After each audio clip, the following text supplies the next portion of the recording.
Guys good evening. हमने खेत देने आ गए, शाम का मौसम बहुत अच्छा लग रहा है, घूमने के लिए आ गए देखिए। और यहाँ पे बैठे हुए हैं, बड़ी मस्त मौसम लग रहा है, देखिए कितना मस्त है एकदम हरा भरा। पीछे गेहूं में लगा हुआ है, धनिया लगा हुआ है, बहुत सारा चीज़ लगा हुआ है। तो सोचे कि चलते थोड़ा सा घूम लेते हैं, तो घूमने के लिए आ गए। तो एक होली का सॉन्ग सुनाना चाहते हैं, सुनिएगा। कि होलिया में चोलिया फरतौगे छौड़ी हीरा पटक के, कि होलिया में चोलिया फरतौगे छौड़ी हीरा पटक के, भागमी छटक के रंग देतौ रंग देतौ।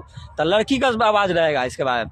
कि होलिया में चोलिया फरते रे छौड़ा कैसे पटक के, भागवै झटक के रंगे न देबै रंगे न देबै रंगे न देबै।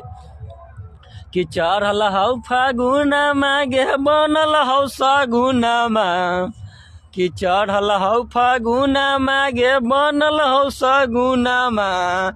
भर होली छोलिया ने मान करवई है, रंगावा यही रानामा से डलवई है।